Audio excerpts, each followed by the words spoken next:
Hello বন্ধুরা, good morning. আমি সঙ্গীতা। আমার নতুন আরও একটি ব্লগে তোমাদেরকে অনেক অনেক ওয়েলকাম আর ভালোবাসা। কেমন আছো তোমরা সবাই? আশা করছি ভালো আছো আর সুস্থ আছো। আমরাও না বেশ ভালো আছি। আর আজকের দিনটা হচ্ছে বুধবার, আর ঘড়িতে এখন বাজে ওই সকাল 5:30 নাগাদ। তোমাদেরকে সাথে নিয়ে আজকের ব্লগটা এখান থেকেই শুরু করছি। আই হোপ ব্লগটা তোমাদের একটু হলেও ভালো লাগবে। উঠেই আগে বাসি কাজকর্মগুলো সেরে নিয়েছি, আর ওইদিকে দুষ্টুকে হরলিক্স করে দিলাম আর ও খেয়ে নিয়েছে। আর এখন চলে এসেছি আমিও রেডি হয়ে ওর চুলটা বেঁধে দিতে। ওর চুলটা বেঁধে দিয়ে হাতে না 5-10 মিনিট মতন সময় পাই। সেই সময়ের মধ্যে জানো তো গাছের ফুলগুলো তুলে নিই। এদিকে তো আমি একদমই ফ্রেশ হয়ে যাই, তার মধ্যে গাছের ফুল কিন্তু তোলাই যায়। সেই জন্য আমি ওই সময়টা নষ্ট না করে আমি আগে গাছের ফুলগুলো তুলে রেখে তারপরে ওকে দিতে যাই। এসে কি বলো তো, সোজা বাথরুমে ঢুকে গিয়ে কাঁচা ধোয়া সেরে স্নানটা সেরে নিতে পারি, আর তারপরেও পুজো দিতে বসতে পারি। না হলে ফিরে এসে আমাকে কিন্তু আবার জামা কাপড় মেলার পরে ফুল তুলতে হয়, এতে অনেকটা সময় চলে যায়। আর তার ফলে কি জানো তো, তোজোর স্কুলে আমার অনেকটা তাড়াহুড়ো লেগে যায় ওকে রেডি করাতে, ওর টিফিন রেডি করতে।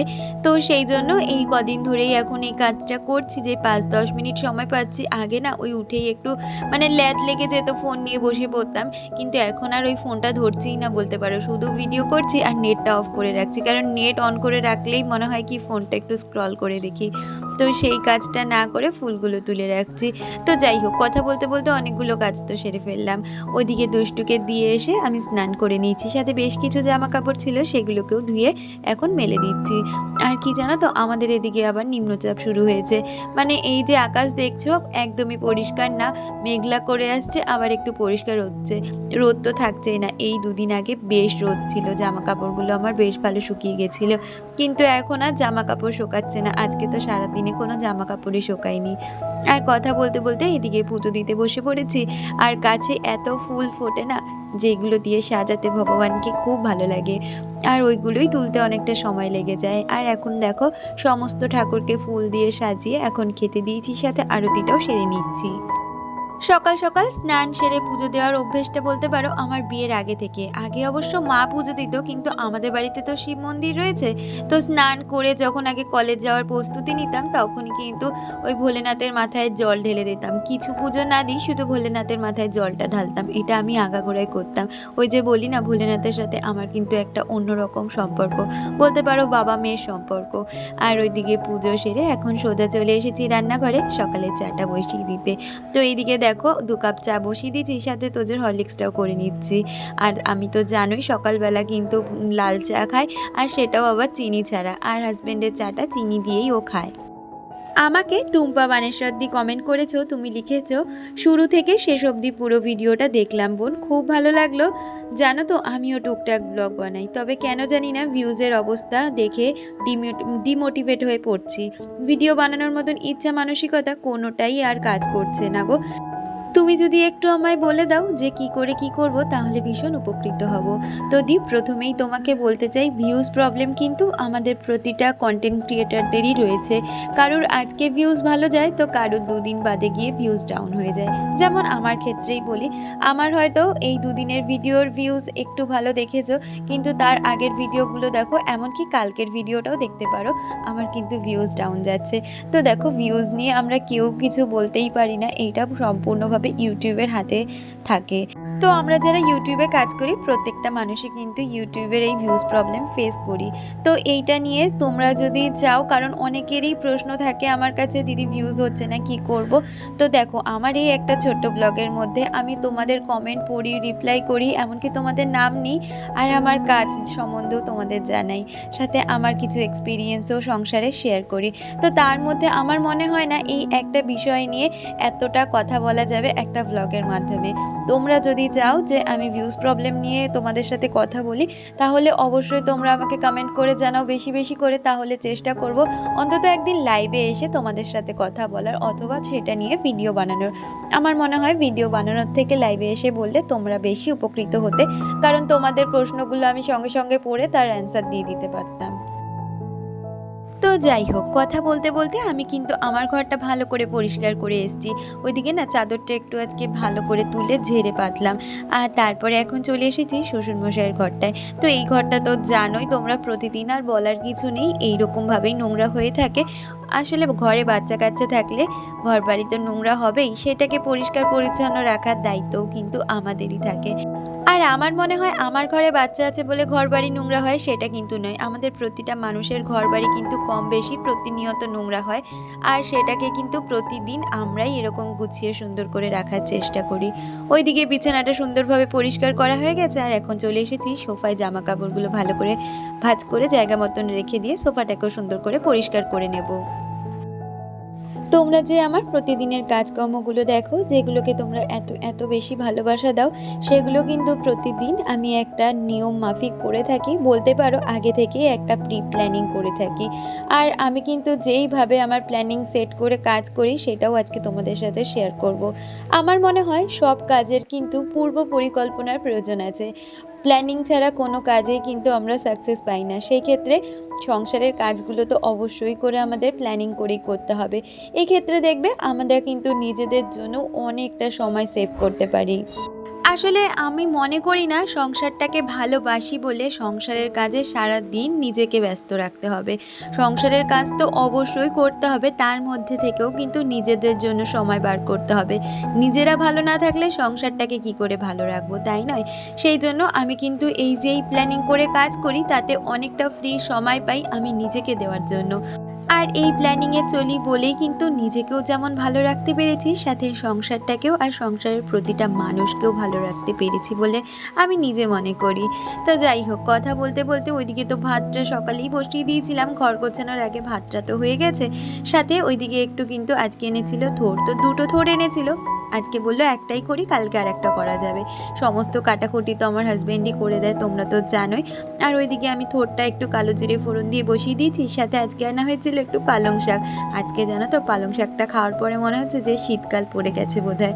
তো পালং শাকটাও ভীষণ ভালো হয়েছিল, চিংড়ি মাছ দিয়ে আর সমস্ত রকম সবজি দিয়ে পালং শাকটা ওইদিকে বসিয়ে দিয়েছি। আর এদিকে দেখো আমার থোড় ভাজাটাও হয়ে গেছে। তার সাথে আনা হয়েছিল পমপ্লেট মাছ, ওই পমপ্লেট মাছ দিয়ে সর্ষে দিয়ে ঝাল করব। আমাকে অনুর ভ্লগ চ্যানেল থেকে কমেন্ট করেছো, তুমি লিখেছো ঠিকই বলেছো দিভাই, ইউটিউবে কাজ করা মানেই ধৈর্য, ধৈর্য না থাকলে ইউটিউব আমাদের জন্য নয়। একদম ঠিক কথা গো, ধৈর্য ছাড়া কিন্তু ইউটিউবে কাজ করা একদমই সম্ভব নয়। আর ওইদিকে পমপ্লেট মাছগুলো কিন্তু পরপর আমি দুটো করেই ভেজে নিচ্ছি। আসলে কি বলতো, অল্প তেলে দুটো করে মাছ দিলে কিন্তু বেশ ভালোভাবে মাছ ভাজা হয়ে যায়।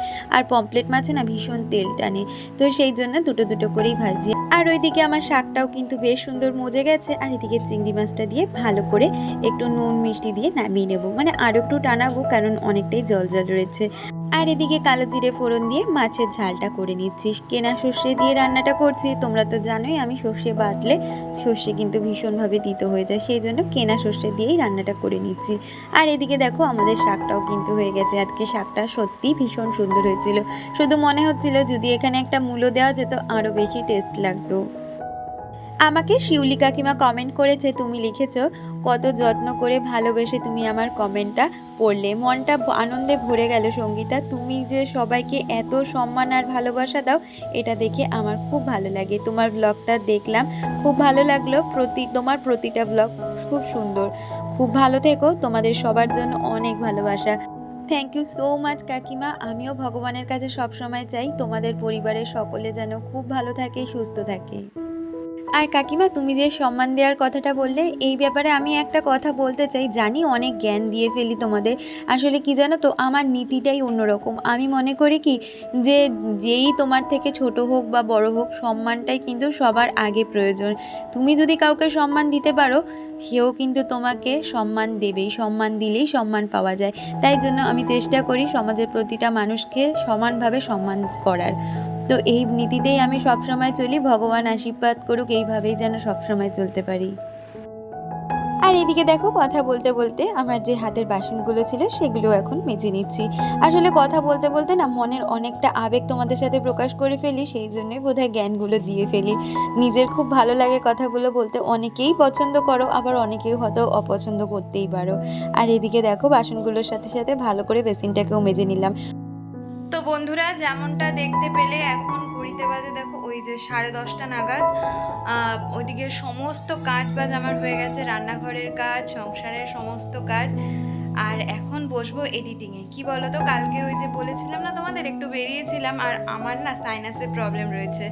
মানে বেশি বেশি রোদ, কি একটু যদি রোদ পড়ে আমার চোখে বা ঠান্ডা বেশি লাগলে আমার মাথা যন্ত্রণায়, আর আমি সেদিনকে মানে যতক্ষণ না ঘুমাবো ততক্ষণ আমার শরীর ঠিক হবে না। কালকে তো বিভৎস মাথা যন্ত্রণা, আর ঘরে মাথা যন্ত্রণার ওষুধ ছিল না, যার জন্য কালকে সারা রাত শুধু মাথা যন্ত্রণাতেই আমি ভুগেছিলাম। তো কালকে রাত্রিবেলার এডিটিংয়ের কোনো কাজই কমপ্লিট করে রাখতে পারিনি। আর এখন যেহেতু সমস্ত কাজ শেষ হয়ে গেছে, এখন এডিটিংয়ের কাজে বসবো, তারপরে ভয়েস ওভার, তারপরে ভিডিও আপলোড। এই কাজগুলো এখন বাকি রয়েছে। সকাল থেকে তো একটুও সময় পাই না, কারণ বাচ্চাটা স্কুল যাওয়া পর্যন্ত আর রান্না কমপ্লিট না হওয়া পর্যন্ত আমি প্রচণ্ড ব্যস্ততার মধ্যেই সকালটা কাটাই। তো যেহেতু সবাই বেরিয়ে গেছে, তোজো বেরিয়ে গেছে, দুষ্টু বেরিয়ে গেছে, হাজব্যান্ড বেরিয়ে গেছে, দুষ্টুর আবার আসারও টাইম হয়ে যাচ্ছে। ওরা যতক্ষণ না আসবে ততক্ষণ আমি ফ্রি। দুষ্টু বড় হয়ে গেছে, ও আসলেও প্রবলেম করে না, ওর মতন খাওয়া নিয়ে খেয়ে নেয়, নিজে চেঞ্জ করে পড়া থাকলে পড়ে, অথবা ফোন টিভি এগুলো দেখে। কিন্তু তোজো আসলে তো কোনো কাজই আর হয় না, তাই ও আসার আগে পর্যন্ত আমার এই ভিডিওর কাজগুলো কমপ্লিট করে রাখতে হয়। তাহলে বন্ধুরা, এখনও অনেকটা ব্লগ বাকি, পুরো ব্লগটার সাথে থেকো। আর কেমন লাগছে ব্লগটা অবশ্যই কমেন্টে জানিও। ওই দিকের এডিটিংয়ের কাজ, ভিডিও আপলোড সমস্তটাই কমপ্লিট করে না অনেকটাই হাতে সময় ছিল, যে সময়টা কি আমি ফোন দেখি বা টিভি দেখি। কিন্তু আজকে ভাবলাম আমার গোপু সোনাদের তো আর জন্মাষ্টমীর আগে অঙ্গরাং করানো হয়নি, তাই আজকে একটা একটা করে ধরি। আগেই প্রথমে আমার ছোট্ট সোনাটাকে ধরেছি। তো ছোট্ট গোপালটাকে দেখো এইরকমভাবে সাজিয়েছি। রংপত্র তো সমস্তই কেনা ছিল, শুধু সাজানো হয়নি নিজের অসুবিধের কারণে। আর আগে ছোটটাকে ধরেছি, পরপর বাকিগুলোকে ধরবো সময় সুযোগ মতন, কারণ চারটেকে একসাথে ধরলে না অনেকটা সময় লেগে যাবে, পারলে একটা গোটা দিনই লেগে যায়। তো কেমন হয়েছে আমার গোপুর সাজ সবাই কিন্তু কমেন্ট করে জানিও, যারা আমার আজকের ভিডিওটা পাচ্ছো। আর ওই যে সকালে বললাম আকাশের অবস্থা একদমই ভালো না, ওইদিকে গুড়ি গুড়ি বৃষ্টি হচ্ছে, তার মধ্যে কোনো জামা কাপড়ই শোকায়নি জানো তো। এই যে মেলে দিয়েছিলাম, শুধু জলটা ঝরেছে আর একটু মানে আধ ভেজা মতন রয়েছে, এগুলোকে আবার ঘরে মেলে দেবো। এই যে আবার শুরু হলো 2-3 দিন ধরে জামা কাপড় শোকানোর পালা। কি আর করা যাবে, আকাশের ওপরে তো আর আমাদের কারোর হাত নেই। এদিকে জামা কাপড়গুলো তুলে ভালো করে ঘরে মেলে দিয়েছি। তাহলে চলো এবারে লাঞ্চটাও সেরে নিই। আজকে লাঞ্চে বানিয়েছিলাম, তোমাদের তো সকালেই বললাম, ওই থোর ভাজা করেছিলাম। অনেকে জানো তো এটাকে ভাড়ালিও বলে, আমি আমার শ্বশুরবাড়িতে এসে প্রথম নামটা শুনেছি। তার সাথে পমপ্লেট মাছের ঝাল, আর করেছিলাম পালং শাক। দুপুরে একটা ভাত ঘুম দিয়ে এখন বিকালের সময় চা খেয়ে সন্ধে দিয়ে নিয়েছি। আর এখন বসেছি আমার ডেলি ওয়ার্ক প্ল্যানিং নিয়ে। তোমরা অনেকেই আমার কাছে জানতে চেয়েছিলে আমি কিভাবে প্ল্যানিং করে সংসারের কাজগুলো করে থাকি, আর সেই রকমই আজকে একটা রুটিন আমি লিখে নিলাম, যেটা আমি প্রতিনিয়ত কিন্তু ফলো করেই আমার সংসারের কাজগুলোকে করি। কি বলতো, প্রতিটা মানুষের সংসারের কাজের ধরন বা কাজকর্ম বা মানুষজন এক একজন এক এক রকমের হয়।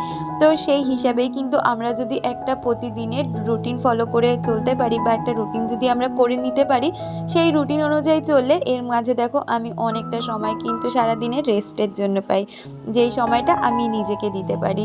সব সময় তো সংসার করব সেটা নয়, নিজেকেও সময় দিলে নিজেরও ভালো লাগে। আর এই দেখো এই রুটিন ফলো করে কিন্তু আমি সব সময় চলি, আর সংসারের কাজগুলোও করি। এরকমভাবে কিন্তু আমার একটা ক্লিনিংয়ের রুটিনও আছে, চাইলে তোমরা দিতে পারি। তাহলে আজকের ভিডিওটাই পর্যন্ত রাখছি, দেখা হচ্ছে পরবর্তী ভিডিওতে।